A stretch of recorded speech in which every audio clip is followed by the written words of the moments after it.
Shalom, shalom. Écoutez ce témoignage vraiment fort, triste, tragique. En tout cas, ça révèle toutes sortes d'émotions en nous. Qu'est-ce qui s'est passé? Il y avait une famille, ils étaient un peu nombreux, peut-être au nombre de 7 personnes. Et à chaque fois, il y avait des décès. Il y avait des décès. Il y avait des décès. C'est-à-dire chaque année, en fait, un décès, ils étaient 8, 7, 7, un décès après l'autre décès chaque année de façon successive. Et ils ont eu peur. Qu'est-ce qui se passe? Qu'est-ce qui les arrive? C'était une famille qui ne connaissait pas Dieu. Quand ils ne connaissent pas Dieu, c'est des gens qui disent qu'ils sont chrétiens parce qu'aujourd'hui tout le monde dit qu'il est chrétien. Mais en réalité, c'était une famille qui n'avait pas vraiment Christ dans sa vie, qui ne marchait pas avec Jésus, qui partait simplement à l'église pour aller à l'église. Et ils sont décédés jusqu'à ce qu'il restait 2, c'est-à-dire une fille et un garçon. Et celle qui est morte, c'est-à-dire il restait 3 d'abord, et il y a une qui allait mourir. Et avant qu'elle ne meure, elle était là, elle suffoquait, elle était étouffée, elle était sur le lit et puis elle criait « Maman, laisse-moi, maman, laisse-moi, je ne veux pas, maman, ne me tue pas, maman, laisse-moi, maman, laisse-moi. » C'est comme ça qu'elle a crié pendant la nuit et elle est décédée. Quand elle est décédée, ceux qui sont restés, c'est-à-dire la fille et le garçon, ils disent non, eux vont tuer les mamans. Parce que c'est elle qui les tue. Regarde le décès de l'autre, c'est-à-dire le dernier cas de décès qui était notifié dans la famille. La soeur a commencé à dire maman, maman, maman, laisse-moi, maman, laisse-moi, maman, laisse-moi. Donc ils étaient très énervés. D'abord de un, ils avaient la douleur d'avoir perdu tous ses frères et sœurs.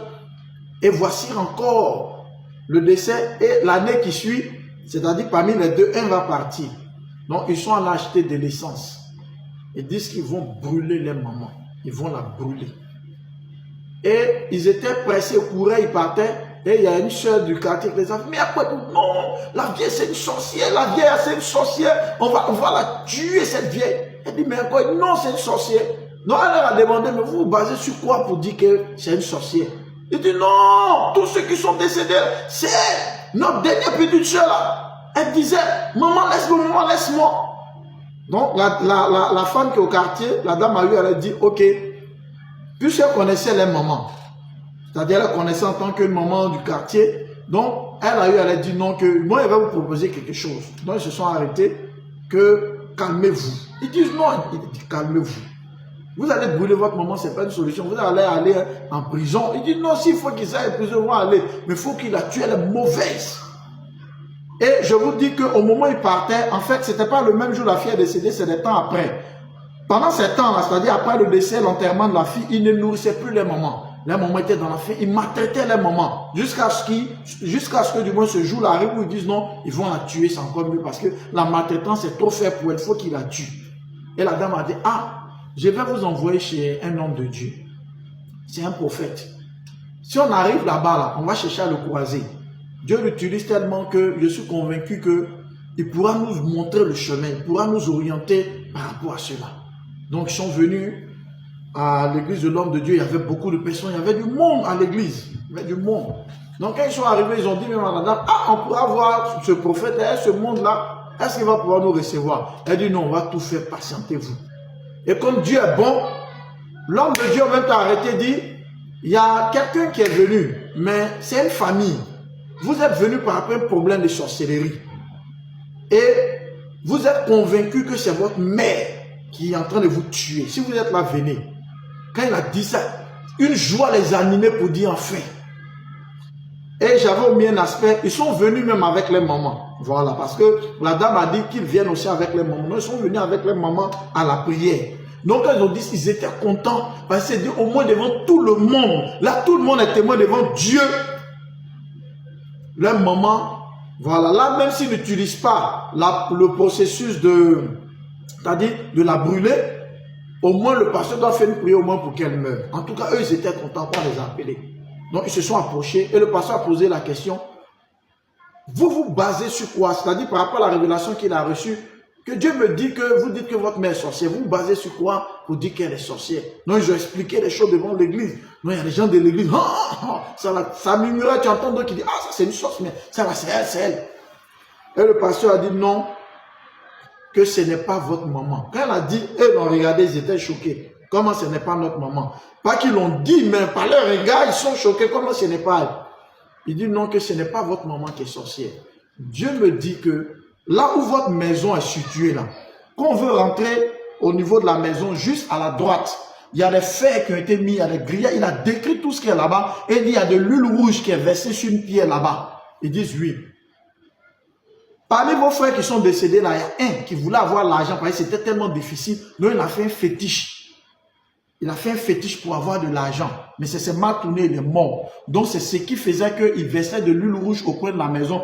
Certaines personnes même de votre maison le savent, parce qu'il a dit non, lui c'est son médicament, il veut réussir. Mais le fond, je vous explique, c'est parce qu'il voulait être riche. Ils ont confirmé.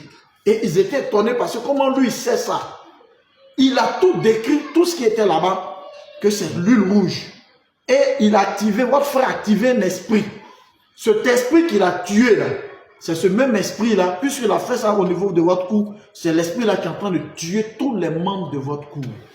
Et quand vous dites que celle qui est morte récemment a dit « Maman, laisse-moi », l'esprit a pris l'image de votre mère. En fait, il est en train de créer une confusion parmi vous, pour vous déstabiliser, parce que dans les pactes que ton frère allait ficeler là, votre frère du moins allait ficeler, il y a un principe qu'il a violé, il n'a pas respecté. Donc c'est pourquoi la retombée en train de tuer toute la famille et créer la confusion, que ça n'a rien à voir. Quand il a dit ça, et tous ils ont commencé à pleurer, demander pardon à leur maman. Demander pardon à leur maman. Waouh!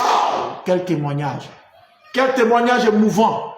S'ils n'avaient pas rencontré cette dame du quartier, cette personne de bonne volonté, qu'elle peut considérer comme un ange que Dieu a mis sur le chemin, ils allaient tuer leur maman. Ils allaient tuer les mamans sous prétexte qu'elle est sorcière. Faites attention.